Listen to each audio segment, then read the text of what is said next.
رکنا, ٹھٹکنا. اب آپ دیکھیں کہ کتنی اللہ تعالیٰ کی تعریف بیان کرتے ہوئے شاعر کیا بات کر رہے ہیں کہ اللہ تعالیٰ نے چاندنی یا چاند کی روشنی جو ہے وہ کس طرح خوشنما, خوبصورت, چمکیلی بنائی, دودھ کی طرح سفید. کیونکہ دیکھیں دودھ میں اور چاندنی میں, یعنی چاند کی روشنی میں اور دودھ میں مماثلت کیا ہے, ایک جیسی چیز کیا ہے. کیوں دودھ کے رنگت سے اس کو مثال دی گئی؟ کیونکہ دونوں سفید رنگ میں, دونوں کی خصوصیت یہ ہے کہ دونوں کا رنگ سفید ہے, دونوں سفیدی لیے ہوئے, اور سفیدی جو ہے وہ نور کو ظاہر کرتی ہے. تو رات کی چاندنی جو ہے اس سے, اس کی جو جب چاند کی روشنی بکھرتی ہے, چاندنی ظاہر ہوتی ہے ہر طرف جب چاند, اور خاص طور پہ جب چاند 14ویں رات پہ ہوتا ہے, پورا ہوتا ہے, مکمل ہوتا ہے, تو اس کی روشنی بہت آنکھوں کو بہت خوشنما لگتی ہے. آپ کا مزاج بہت اچھا ہوتا ہے اگر آپ رات کو باہر نکلیں, آپ چاندنی ہر طرف ایک اندھیرے میں مدھم وہ روشنی, ایک سفیدی ہر چیز پر پڑ رہی ہوتی ہے, تو وہ ایک بہت خوشگوار تاثر دے رہی ہوتی ہے.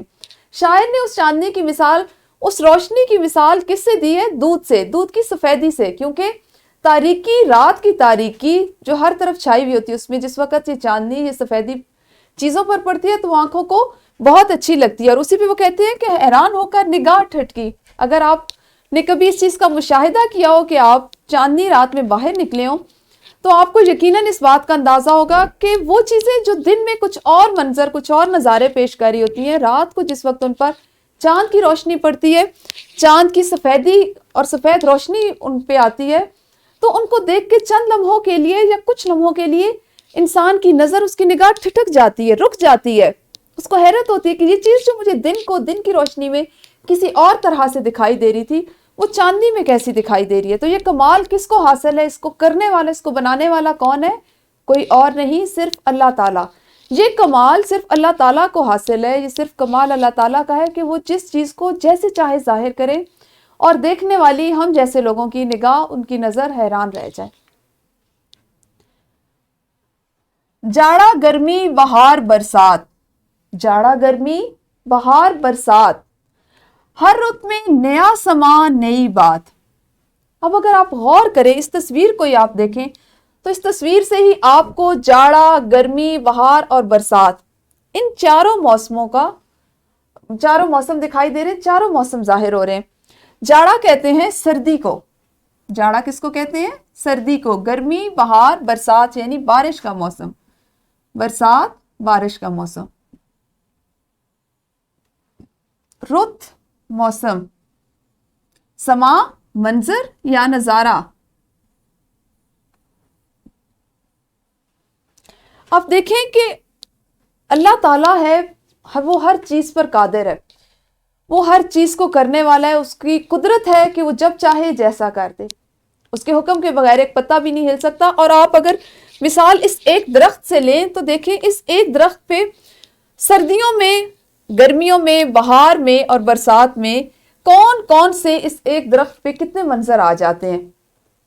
جب اس پہ بہار کا موسم آتا ہے تو اس کے سارے پتے سبز ہو جاتے ہیں, خوبصورت, وہ نئے نئے کھلنا شروع ہوتے ہیں تو ان پہ خوبصورتی آ جاتی ہے. جب شدید گرمی کا موسم آتا ہے تو وہ زرد ہونا شروع ہو جاتے ہیں, مرجھانا شروع ہو جاتے ہیں, کیونکہ وہ گرمی کی تپش برداشت نہیں کر پاتے. جب ان پہ بارش ہوتی ہے, برسات ہوتی ہے, تو انہی پتوں پر جو گرد جمی ہوئی ہوتی ہے وہ دھلنا شروع ہو جاتی ہے اور ایسا لگتا ہے کہ وہ بھی تر و تازہ ہو گئے. اور جب خزاں کا موسم آتا ہے تو خزاں کے موسم میں وہ اس طرح سے بالکل وہ پتے جو اپنا ایک زندگی کا سفر یا ایک اپنی زندگی کا چکر مکمل کر چکے ہوتے ہیں, وہ گرنا شروع ہو جاتے ہیں, جھڑنا شروع ہو جاتے ہیں, اور درخت اس طرح سے ٹنڈ منڈ ہو جاتے ہیں.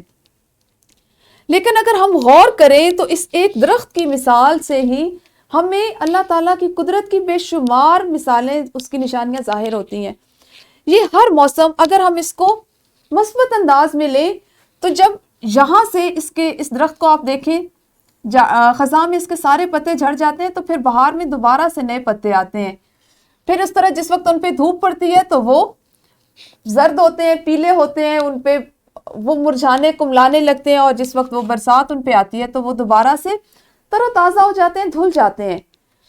ایک درخت سے اگر آپ کو یہ مثال دی گئی ہے کہ اس پہ کتنی تبدیلیاں آتی ہیں, کتنے بدلاؤ کا وہ سامنا کرتا ہے, لیکن وہ یہ سب کس کے حکم سے کرتا ہے؟ اللہ کے حکم سے. تو ہمارے ارد گرد ہماری زندگی ہمارے ارد گرد موجود چیزوں سے اللہ تعالیٰ اللہ کی کتنی قدرت ہے کہ وہ ہر چیز میں اس نے کچھ نہ کچھ حکمت چھپا کے رکھی ہوئی ہوتی ہے. اگر ہم ان موسموں کی مثال لیں تو ہر موسم جو ہے اس کا ایک اپنا منظر ہے, اس کا اپنا نظارہ ہے, اس کے اپنے, اگر دیکھیں سردیاں نہ ہو ہمیشہ گرمیاں رہیں تو ہم اکتا جائیں. بہت سے ایسے پھل, بہت سی ایسی فصلیں جو ہمیں سردیوں میں حاصل ہوتی ہیں وہ نہ حاصل ہوں, جنہوں نے سردیوں میں پرورش پانی ہے, تیار ہونا ہے, وہ ہم نہ ان کو حاصل کر سکیں. اسی طرح سے اگر ہمیشہ سے سردی رہے تو ہمارا جسم جس کو سورج کی روشنی کی ضرورت ہوتی ہے, دھوپ کی ضرورت ہوتی ہے, حدت کی ضرورت ہوتی ہے, اس کو وہ نہ ملے تو ہم بیماریوں کا شکار ہو جائیں. اسی طرح اگر بہار اور خزاں نہ ہو تو ہماری زندگی میں یکسانیت آ جائے, ہم ہمیشہ ایک جیسے موسم, ایک جیسی چیزیں, ایک جیسے نظارے دیکھ دیکھ کر تنگ آ جائیں, ہمیں شاید اکتاہٹ ہونا شروع ہو جائے. مٹی سے خدا نے باغ اگائے, مٹی سے خدا نے باغ اگائے, باغوں میں اس نے پھل لگائے. یہ صرف اللہ کی قدرت ہے. اور آپ دیکھیں عقل دنگ رہ جاتی ہے, انسان سبحان اللہ کہے بغیر رہ نہیں پاتا کہ ہم صرف کیا کرتے ہیں, مٹی لگاتے ہیں. پیارے بچوں, آپ نے یقیناً اپنے واقفیت عامہ یا جنرل نالج میں یا سائنس میں ضرور یہ چیز پڑھی ہوگی کہ ہم گملہ لیں اور اس میں تھوڑی سی مٹی ڈالتے ہیں اور اس مٹی میں ایک چھوٹا سا بیج ڈال دیتے ہیں, ایک ذرا سا بیج اس مٹی میں لگاتے ہیں, اور آپ دیکھیں کہ دیکھتے ہی دیکھتے اس میں سے مٹی کے اندر دبا ہوا, چھپا ہوا, گم ہوا ہوا بیج نکلنا شروع ہوتا ہے.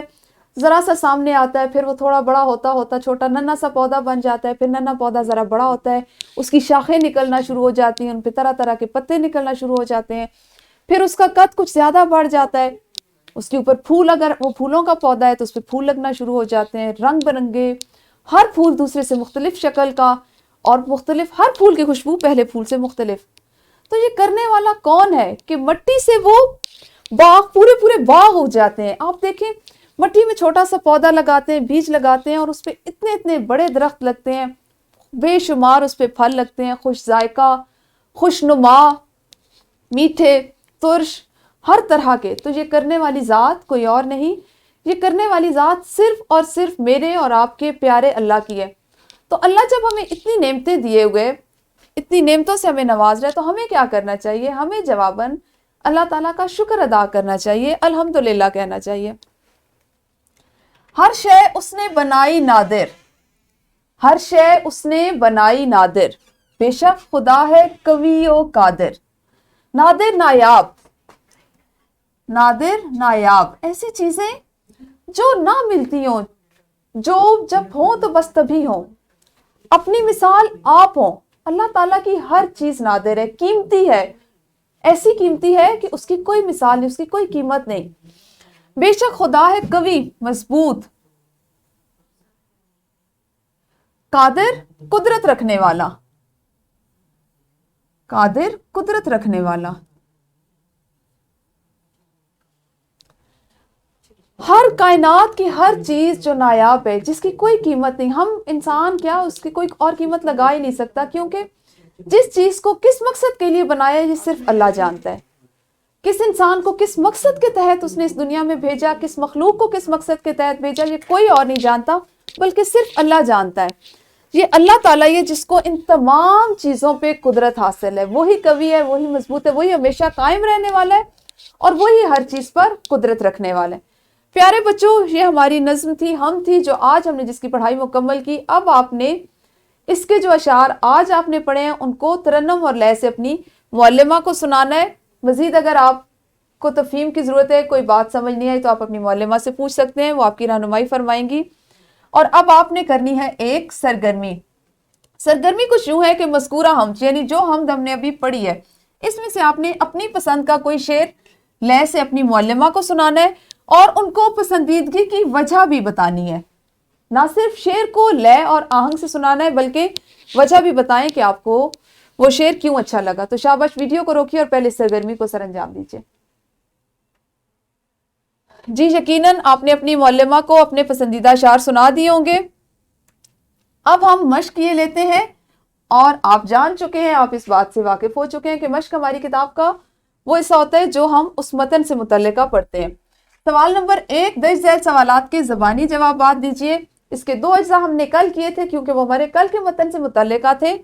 رہ جانے والا حصہ نمبر 3 اور جزو نمبر 4 آپ ابھی اپنی جماعت میں کریں گے کیونکہ یہ زبانی کرنے والا کام ہے تو اس کو آپ ابھی ساتھ ساتھ سر انجام دے سکتے ہیں. سوال نمبر 3 ہے مناسب الفاظ لگا کر خالی جگہ پر کریں. نظم آپ کی ہم جو ہے وہ مکمل ہو چکی ہے, آپ نے ذہن نشین کر لیے. نظم کی مناسبت سے, اس کی مطابقت سے آپ نے خالی جگہ کو پر کرنا ہے. سوال نمبر 3 کو بھی آپ نے ابھی جماعت میں کرنا ہے. اس کے بعد آپ کے لیے آج کا گھر کا کام. گھر کے کام میں سوال نمبر 6 شامل ہے. سوال نمبر 6 میں کہ ذیل میں دی گئی حمد پڑھیں. اب یہ اگر آپ غور کریں, آپ اپنی کتاب پہ دیکھیں اردو کی پہ, تو یہ وہ حمد ہے جو آپ کے مشق کی ذیل میں آتی ہے, اور بتائیں کہ اس میں شاعر نے کیا کام کرنے کو کہا ہے. غور سے ہدایت کو پڑھیں, سنیں اور اس کی تفہیم کرتے ہوئے آپ نے اس کو گھر جا کے مکمل کرنا ہے. اس کے علاوہ آپ نے سوال نمبر 4 کرنا ہے. حمد کے مطابق درج ذیل سوالات کے مختصر جوابات لکھیے. آپ کے پاس صرف 2 اجزاء ہیں, 2 سوال ہیں مختصر. مٹی سے کیا اگایا ہے اور انسان کی آنکھ کس بات پر حیران ہوتی ہے. ان سوالات کے جوابات آپ نے گھر سے لکھ کے لانے, اور اس کے علاوہ آپ نے ایک ورک شیٹ کرنی ہے. ٹھیک ہے, ورک شیٹ میں آپ کے پاس سوال نمبر 1 ہے کہ حمد کے مطابق درست مصرع لکھ کر شعر مکمل کرنا ہے. کچھ مصرے میں نے آپ کے لیے منتخب کیے ہیں اور آگے جو جگہ بنی ہوئی ہے آپ نے ان کا متعلقہ مصرع لکھنا ہے. ٹھیک ہے. سوال نمبر 2, کسی اخبار, رسالے یا میگزین سے کوئی حمد لکھیں اور اگلے دن جماعت میں آہنگ اور لے سے سنائیں. متعلقہ جو جگہ دی گئی ورک شیٹ پر, یہاں آپ نے کسی اخبار, رسالے یا میگزین سے کوئی حمد لکھنی ہے اور کل جماعت میں آ کر سنانی بھی ہے. تو یہ ہوا ہمارا آج کا کام.